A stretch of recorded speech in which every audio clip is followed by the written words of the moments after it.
Hi guys, this is Jan and welcome back to my channel.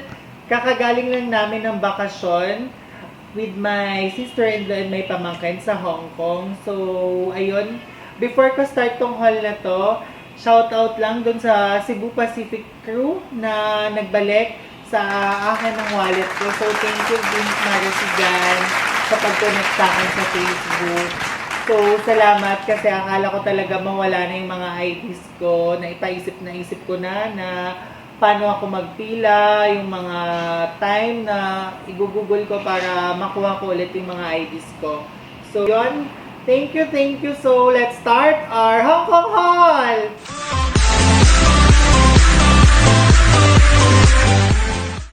So, first guys, itong product ng mga Sasa. So, yung Sasa, para sa ating kaalaman, para siyang Watson dito sa atin na madaming mga makeup brands din, may mga high-ends, at saka yung meron din mga mura.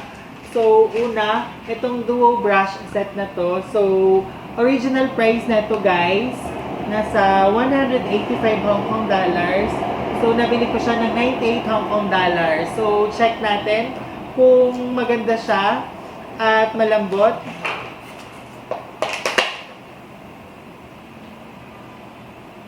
So, maganda siya guys. Malambot siya sa skin.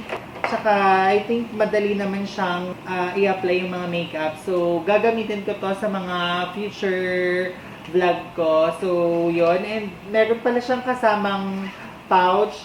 So, maganda siya pang travel din na mga dalhin natin pag magta-travel tayo. Next is eto guys, sobrang mura to. Nung nasa counter ako, binili ko kasi muna dalawa. Kasi nasa $19.8 kasi hindi ko maintindihan yung mga nakalagay. So, nung andun na ako sa cashier, since yun lang, tip lang, yung mga locals doon, hindi talaga sila marunong mag-English, lalo pag yung mga medyo matatanda na. So, eto, yun nga, nabili ko siya sa halagang 19.9. Nung ando na ako sa cashier, sinabi ni ate na kukuha daw ako ng isa pa. So sabi ko, why? So expensive. No, sabi niya, take daw for $19.9. So bumalik ako ulit doon at kumuha ko ng 6. So ito yung mga shade. So yung shade number 1, pink siya. And yung shade number 2 guys, pang coral. And ito yung favorite ko sa lahat, yung shade number 3. Okay. Yung shade number 3 guys is red. So yung shade number 3 is yung color red. Next ko na napamili guys is etong Hura Huda Beauty White Gummy. So, hindi ko kasi alam kung ano to. So, nag-connect muna ako sa wifi nila. Good thing guys, sa meron silang free wifi for guests. So, sinerch ko kung ano siya. So, yung Beauty White Gummy, isa siya sa parang collagen. Kaya binili ko siya kasi sobrang mura niya. Nasa 10 Hong Kong dollars lang yung isa nito. So, bumili ako ng 1, 2, 3, 4, 5, 6. So, 6 na peraso, yung isa nakain ko na, at saka ang sarap niya guys. So, para lang siyang gamis talaga yung lasa na walang kahalong, yung parang medyo mapakla ang lasa. And, yun, binili ko, yun nga yung sa Sasa, meron silang binigay din sa akin ng mga giveaways. So, eto siya yung The Essence 10 Miracle. So, I think para siyang serum lang at ilalagay mo lang siya after toner. So, next na natin na product. So, yung next product natin is yung sa Bonjour. Bonjour, same lang din siya. Parang Watson lang din siya. May free wifi din guys. At saka, sobrang mura talaga ng mga product nila. So, yung Jelly Grace Party, buy one get one siya for 19 Hong Kong dollars lang. So, binili ko siya kasi nga, alam naman natin yung mga sumpa ni Adan, kailangan natin minsan tanggalin sa buhay. What the fuck? So next, eto maganda siya. Ang cute lang kasi parang pork na face mask. Original price niya nasa 120 Hong Kong dollars. So, nabili ko siya ng 30 Hong Kong dollars. Maganda siya pang pasalubong sa mga friends natin. So, moving on sa next na store natin. Yung next store natin is etong Don Quijote. So, sa mga hindi nakakaalam, yung Don Quijote is originally nasa Japan siya. Isa siya sa mga pinakasikat na discount store sa Japan at kaka-open lang niya sa Hong Kong noong July 29.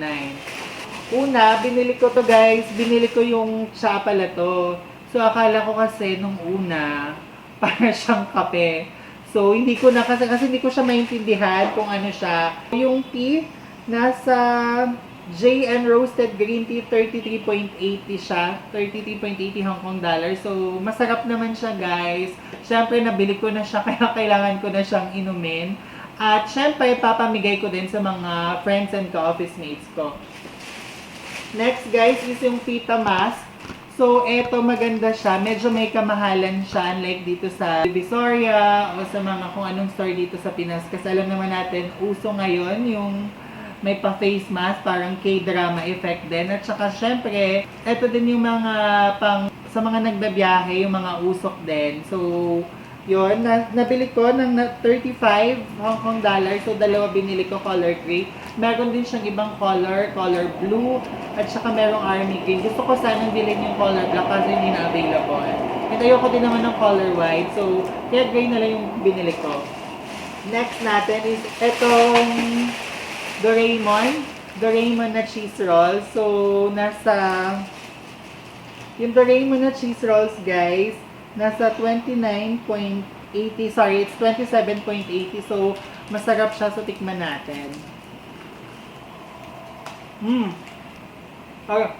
So guys, hindi siya yung regular na cheese rolls natin na parang yung tagpipiso dito sa atin. Masarap yung pagka-cheese niya. Next item ko is itong KitKat. So alam ko, medyo madami na din ditong KitKat na matcha. Pero, nung tinignan ko kasi yung price, para makakatipid ako ng around 50 pesos. So, kaya binili ko pang pasalubong din. So, eto nasa 22.80 lang siya. Kaya, maganda pang pasalubong din. And, next ko is yung para sa mga, alam mo na, mga titas of Manila. Tsaka, hindi naman din na tayo bumabata, tumatanda na tayo, sumasakit yung ulo natin pag sa office tayo. So, para kasi siyang kagaya nung sa Thailand, guys, na nose mint. So, 5 siya. Nasa 120 Hong Kong dollars. So, ito kasi meron siyang stick at saka yung oil. So, para malaman natin kung pares na ba siya nung sa Thailand na product. Next ko is yung dalawang ramen. So, yung unang ramen is shoyu ramen. Nasa 29.8, nasa 5 peraso siya. Yan. At saka yung pangalawa, nasa 15 Hong Kong dollars lang siya. Ito yung Demai Eco Sesame Noodles. So, masarap siya guys. Pero ito, hindi ko pa siya na-try. Pero, alam naman natin na yung Japan, sikat na sikat sa ramen. So, I'm sure na masarap to. Last item ko is yung sa Hong Kong Disneyland. So, before ko start yung sa Hong Kong Disneyland ko ng mga pinamiling items, yun kasi yung sister-in-law ko bumili ng 2 towel. So, nung andun na kami sa cashier, sabi nila, Achi, na yung mga items na naka-brown tag, original price kasi noon, ng isa is 88 Hong Kong dollars. So, since nakabili kami ng 2 towel, 5 Hong Kong dollars siya. So, nag-avail na agad ako. So, ito yung mga pinamili namin, yung mga 5 Hong Kong dollars. And, yun guys, meron akong ipapamigay na mga product dito sa Disneyland na binili namin. So, una, itong Mickey Glow Bow Wand. So, original price niya, 98 Hong Kong dollars. Since nakabili kami noon, nasa 5 Hong Kong dollars na lang siya. Ipapamigay ko to sa pamangkin ko. Next guys, is itong Black Panther keychain. So, nasa brown tag din siya. Yun nga, original price na ito, nasa 88 Hong Kong dollars. Pero dahil bumili ulit kami ng towel, nasa 5 Hong Kong dollars siya. So, ito, kwento ko lang. Ito si Jack Jack sa Incredibles 2. Akala kasi ng pamangkin ko, eto si Baby Boss. So, sinabi niya, I want Baby Boss. So, nung binili namin at nakuha namin, nakita namin na hindi pala si Baby Boss to, si Incredibles. Si Incredibles 2, si Jack Jack. Ito yung bunso nila. And, ito yung mga binili ko din ng mga keychains. So, etong isa, si Daffy and Friends. Dalawa na yung si Daffy and Friends. So, ito din, Daffy and Friends, dalawa. Binili ko for $5 Hong Kong dollars. Another one for Daffy and Friends. And also, another one also, si Jack Jack sa Incredibles. And, eto guys, nabili ko to sa food court kasi bumili kami ng combo meal. So, pag bumili ka ng combo meal, ma-avail mo to ng 45 Hong Kong dollars. So, para siyang tumbler, pero maliit lang siya.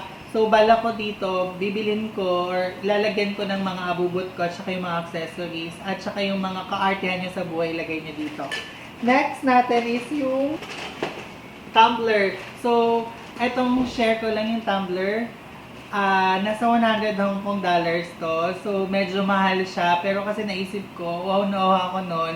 Bumili ako nung parang shake nila. Kaso, tiningnan ko yung price, 45. So, dagdag na lang ako ng magkano. Meron akong tumbler. So, maganda siya. May pailaw effect, nakakabata. Ito siya, ang cute niya.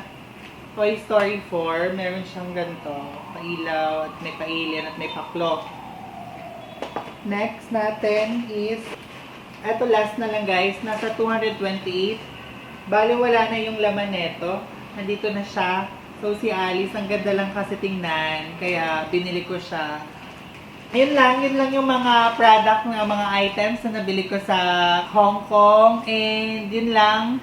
Siguro mamimigay ako ng 2 items. Una ito, si Jack Jack. At pangalawa, ito yung Daffy and Friends na keychain. Para maging eligible tayo para sa raffle, just click the subscribe button on link below and share it to your friends. So, yun lang guys. Thank you so much. Bye-bye!